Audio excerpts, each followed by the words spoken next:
talking about this daughter now. Do I need to introduce? Okay, Probably. go forward. Very formal. My name is Laikin Guthrie, and I will be giving you a persuasive speech on daring to stand alone.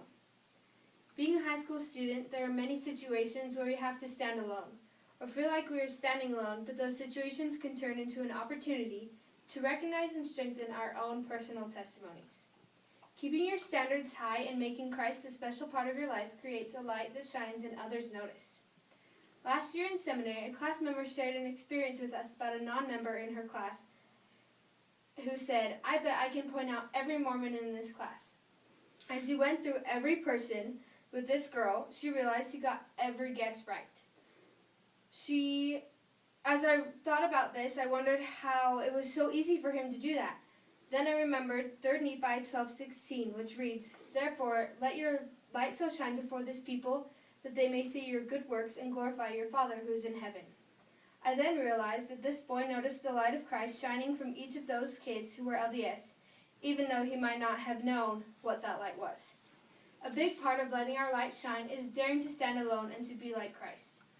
In October of 2011, President Monson, the president of the LDS Church, said, "As we go about living from day to day, it is almost inevitable that our faith will be challenged.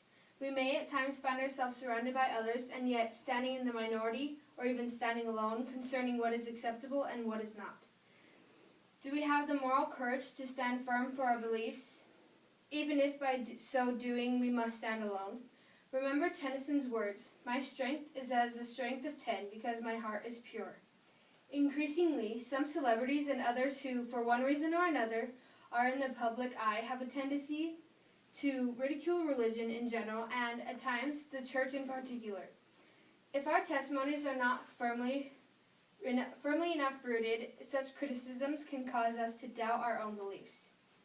In Lehi's vision of the tree of life, Lehi sees, among others, those who hold to the iron rod until they come forth and partake of the fruit of the tree of life, which is a representation.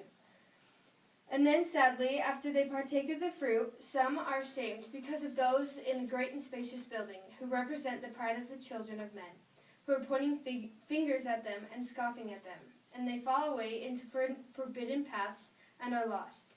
What a powerful tool of the adversary is ridicule and mockery. Do we have the courage to stand strong and firm in the face of such difficult opposition? President Monson continues to tell us about his first experience of having courage to stand alone when he served in the United States Navy near the end of World War II.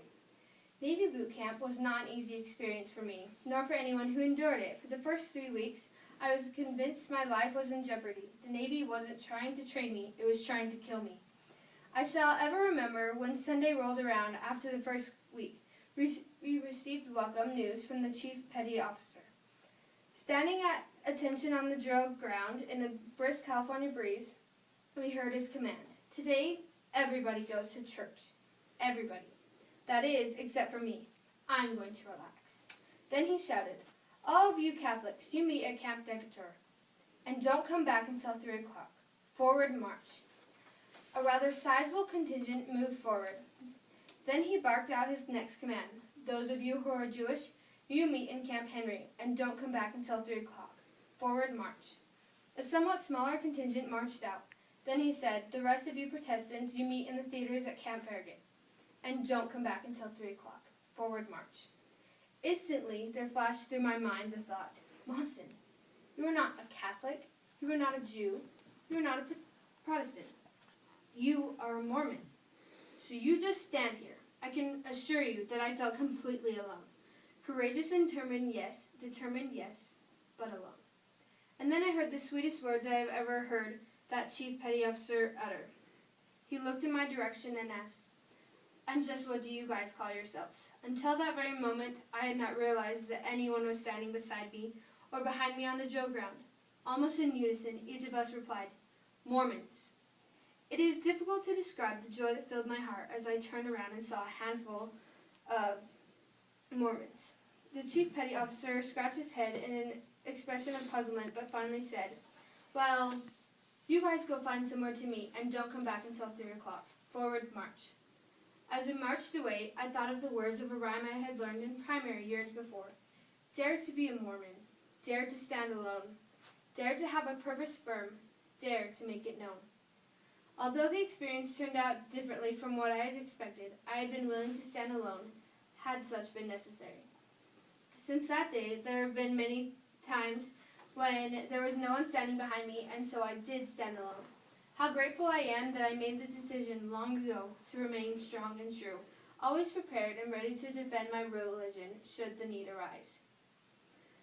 I have personally made it a goal for my senior year to dare to stand alone, and most importantly, help others to stand with me. I know that our Father in heaven wants us to be like Jesus Christ, to be kind to others, to let our light shine, and to help others let their light shine as well.